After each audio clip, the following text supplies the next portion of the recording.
মাজুলী মহাবিদ্যালয়ত নৱনিৰ্মিত শ্বহীদ বেদী উন্মোচন।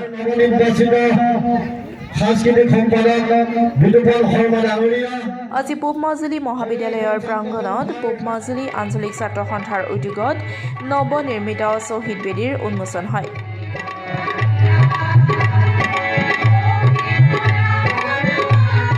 শ্বহীদ বেদী উন্মোচন অনুষ্ঠানত পোনপ্ৰথমে ছাত্ৰ সন্থাৰ পতাকা উত্তোলন কৰা হয়।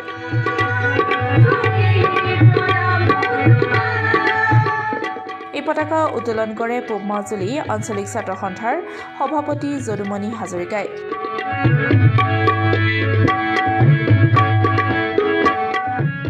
পূব মাজুলী ছাত্ৰ সন্থাৰ উদ্যোগত নিৰ্মাণ হোৱা নৱনিৰ্মিত শ্বহীদ বেদীৰ উন্মোচন কৰে মাজুলী জিলা ছাত্ৰ সন্থাৰ নেতা সূৰ্য কুমাৰ ভূঞাই।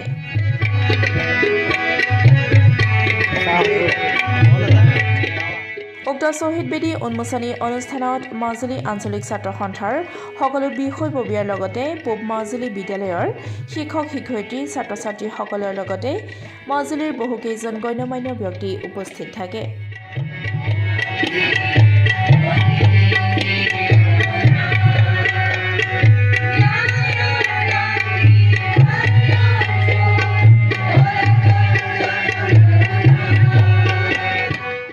মহাবিদ্যালয় প্ৰাংগণত পূব মাজুলী আঞ্চলিক ছাত্ৰ সন্থাৰ উদ্যোগত এটা নৱনিৰ্মিত শ্বহীদ বেদী উন্মোচিত কৰা হৈছে।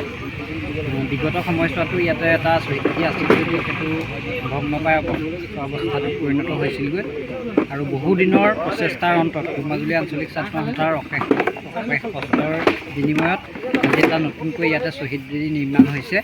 আমি এই মুহূৰ্তত যিসকল বীৰ শ্বহীদ সেই বীৰ শ্বহীদসকললৈ আন্তৰিকতাৰে শ্ৰদ্ধাঞ্জলি জ্ঞাপন কৰিছোঁ। বীৰ শ্বহীদসকলৰ পৰা এই মুহূৰ্তত আশীৰ্বাদ কামনা কৰিছোঁ। তেখেতলোকৰ আশীষ পুষ্ট হৈ যাতে অনাগত দিনত আমি জাতীয় জীৱনৰ স্বাৰ্থত নিস্বাৰ্থভাৱে ত্যাগী মনোভাৱেৰে যাতে কাম কৰি যাব পাৰোঁ, শ্বহীদসকলৰ আদৰ্শ আৰু অনুপ্ৰেৰণাৰে যাতে আগবাঢ়ি যাব পাৰোঁ, তাৰ কাৰণে শ্বহীদসকলৰ পৰা আশীৰ্বাদ বিচাৰিছোঁ। ছাত্ৰ সন্থাৰ হৈ কাম কৰি যোৱাৰ ক্ষেত্ৰত অসমবাসী ৰাইজৰ মাজুলীবাসী ৰাইজৰ অভিভাৱকত্ব আমি এই মুহূৰ্তত কামনা কৰিছোঁ।